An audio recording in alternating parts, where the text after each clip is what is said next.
Mga pahalipay ako.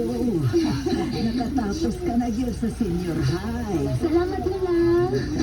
Ah, nabuot mo na yung liog sa mga ngitan? Natural. Liwatid ko ni Mama. Nalinguha din ko para niya samtang buhay ako. Chichi.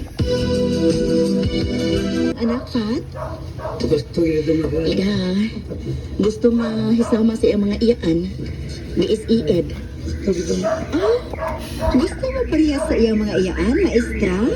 Pati mo, ang imo anak kita sa ospital kay kiatake. Usa, ginoo ko! Ben, kumusta na si Chichi? Siya, kalma lang ha. Dawatan ako kung saan mo mapati ha. Sa may kahintang sa kong anak. Sabihin ko ninyo, na Joel, Josel. So, wala na siya makanto sa iyang sakit na kanser, Fatima. Patay na siya. No!